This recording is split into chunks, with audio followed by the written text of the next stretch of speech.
Welcome back, friends. Let's learn a few English grammar rules today.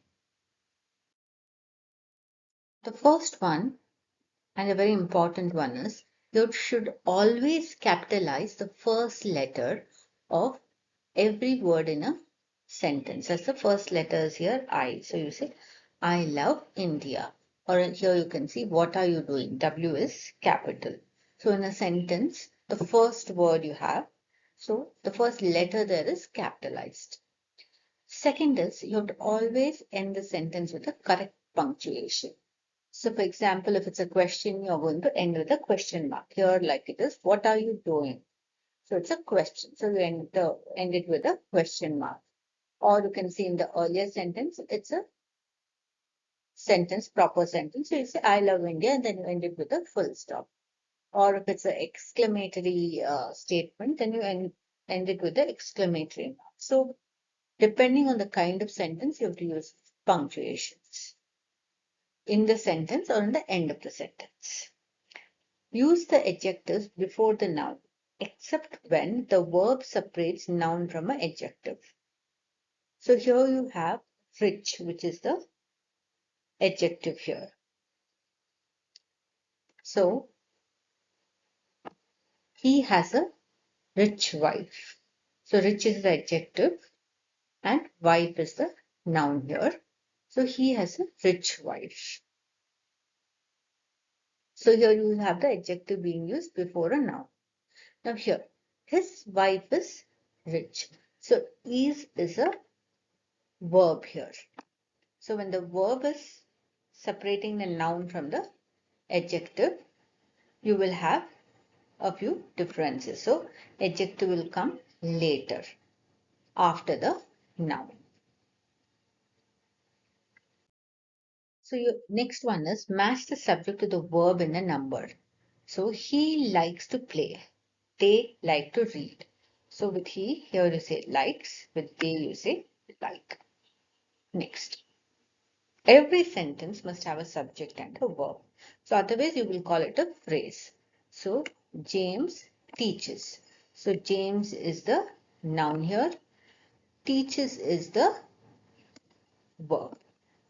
Next, the order of basic positive sentence is subject, verb, object. So this is how the order comes. So James teaches English. So this is the order of a basic positive sentence. So you have James, which is the subject, then you have verb, which is teaches, and then English, which is the object. So you can't say James English or English James teaches. It doesn't come like that. So you have a subject, verb, and then the object. You have to note that there might be other sentences where probably a negative sentence or some other kind of sentence where you don't follow this rule of subject, verb, object. So here next is capitalize proper nouns. Like I live in Rajasthan. Rajasthan is a proper noun. So you have R capital here. Next, do not use double negatives like I don't have no money. Here again, because you're repeating the same thing again, like do not and no means the same. So you say I don't have money. You don't use a no again. Separate the items with comma. So you have I have an apple, a banana, and a pineapple. So here you're separating these items using comma. Next, when two singular objects are connected by or, use a singular verb.